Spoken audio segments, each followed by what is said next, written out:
I'm Emily Barbie. This is my racial autobiography.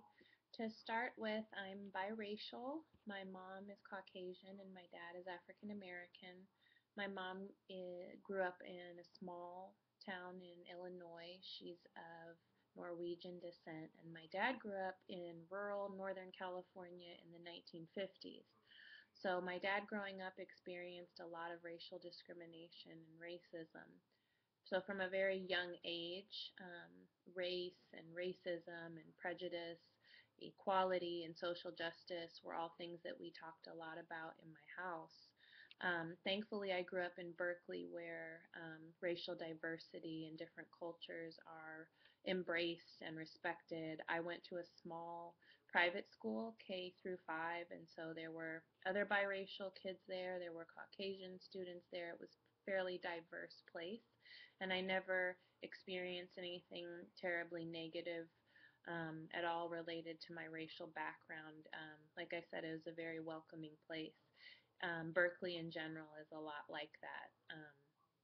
However, when I became a senior in high school, I had an experience when I was enrolling in my AP courses. I had already passed all my AP tests, and I took the passing scores to my high school counselor, and he didn't believe that I'd passed the tests, and I had to try to persuade him that I actually had passed the tests. And finally, he pulled up my grades and he saw that I had straight A's, and he was very shocked and surprised. And so that was kind of a rude awakening for me, because prior to that, I'd grown up in a pretty utopian place, which Berkeley is in terms of race and acceptance. So it wasn't until then that I started really thinking about my race and how it might impact my future. Um, Unfortunately, I was only one of 3 minorities, in all of my AP classes in high school. So I started to see how my parents' level of education and my socioeconomic background afforded me a lot of privileges that other people of color don't have.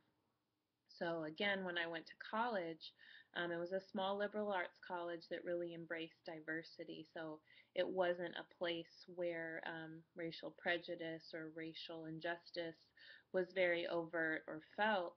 However, I was again one of a pretty small minority of people of African American descent. So and I was enrolled in a lot of ethnic studies classes where we examined race and racial dynamics throughout the African diaspora. So it was something that I thought about a lot. I clearly saw the impact of race and racial prejudice on institutions because of the small numbers of minorities that attended my school. Um, so I would say that I've always been in fairly embracing and accepting places, but I've been always aware of the role that race can play in systemic ways and the impact that it has on people. Now for the past 10 years I've been working in LAUSD, and thankfully in LAUSD I've had most of the leaders that I've come in contact with have been people of color. There's lots of women of color in the district in very high positions of power. My superintendent is an African American woman. And so, thankfully, again, I find myself in a place where racial diversity is abundant. However, the students that we serve in LAUSD many times are students of color, but they come from socioeconomic backgrounds, and the levels of education in their house in their homes can come together and interact with their minority status, and these can all impede them from success in the future.